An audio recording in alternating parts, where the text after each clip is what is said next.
দর্শক, এই বাসর ঘর কিন্তু মিস করা যাবে না। বন্ধুরা পুরো ভিডিওটা কিন্তু দেখবেন, নয়তো চরম বিনোদন মিস হয়ে যাবে। ভাইটা নাকি পানির নিচে ডুব দিয়ে বাসর ঘর করবে। হাই হাই, অনেক ইতিহাস দেখেছি, অনেক ইতিহাস পড়েছি, কিন্তু এইরকম ইতিহাস কখনো পড়িনি। যুবকের আশা সে পুকুরের মধ্যে কেমনে সম্ভব পানির নিচে বাসর ঘর করা?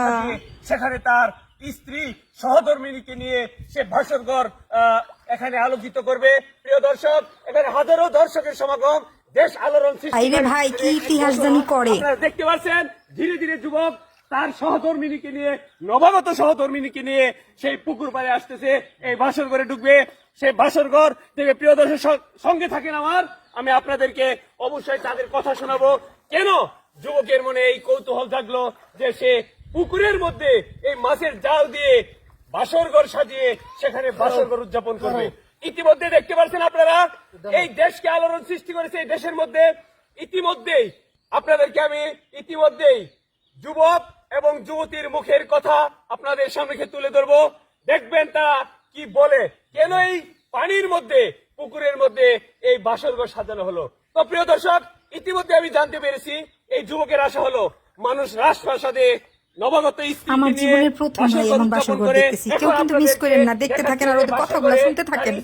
সুন্দরভাবে হ্যাঁ হ্যাঁ, আমার তো লজ্জাই লাগতেছে। এটা কেমনে সম্ভব পানির মধ্যে বাসর ঘর? আমার তো লজ্জাই লাগতেছে, ভাবতেই কেমন জানি আমার মনে লাগতেছে। হয় গ্রিনিজ বুকে এই নাম উঠানোর দরকার। কেননা ইতিপূর্বে আপনারা অনেক কিছু দেখেছেন, অনেক জায়গায় বাসর ঘর দেখেছেন, বিভিন্ন রেস্টুরেন্টে দেখেছেন, বিভিন্ন রিসোর্টে দেখেছেন, বিভিন্ন কমিউনিটি সেন্টারে দেখেছেন, কিন্তু এরকম বাসর ঘর আমি আদৌ দেখিনি। আমার বয়স প্রায় 70-এর কাছাকাছি। আমি এতদিন যাবৎ সাংবাদিকতার বয়সে আমি এরকম ঘটনা কোথাও পাইনি। প্রিয় দর্শক, আপনারা দেখবেন, দেখে অবশ্যই আনন্দিত হবেন যে এই পানির মধ্যে যুবক কি করে বাসর ঘর উদযাপন করতেছে। প্রিয় দর্শক, এখন আমি ধীরে ধীরে যাচ্ছি সেই নবাগত স্বামী স্ত্রীর কাছে। ভাইজান, আপনার কাছে আমি একটি কথা জানতে চাচ্ছি।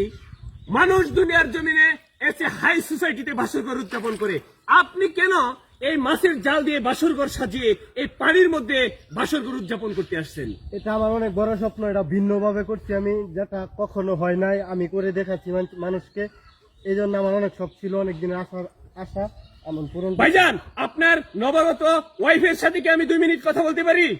না না, ও ক্যামেরার সাথে কথা বলবে না। ক্যামেরার সামনে। প্রিয় দর্শক, আমি ইতিমধ্যে এই নবাগত স্বামী যুবকের কাছে কথা বলে জানতে পারলাম যে তার মনে একটা শখ ছিল, সে ভিন্নভাবে বাসর ঘর উদযাপন করবে। এই তার হলো অবস্থা। এখন আপনি যে বাসর ঘর করবেন এখানে, তাহলে আপনি এখানে এই যে দিন দুপুরে, ভর দুপুর বেলা এখানে কোথায় কি করবেন? আপনি আমি ডুব দিয়ে বাসর করবো, পানির নিচে ডুব দিয়ে। প্রিয় দর্শক, হাস্যকর বিষয়, সে পানির নিচে ডুব দিয়ে বাসর ঘর করবে এখানে। তার এই যে নবাগত স্ত্রী, তার পাশে সহধর্মিনী বসা আছে। তো ভাই, আপনি বিয়ে করছেন কোথায়? বিয়ে করছি জামালপুর। জামালপুর।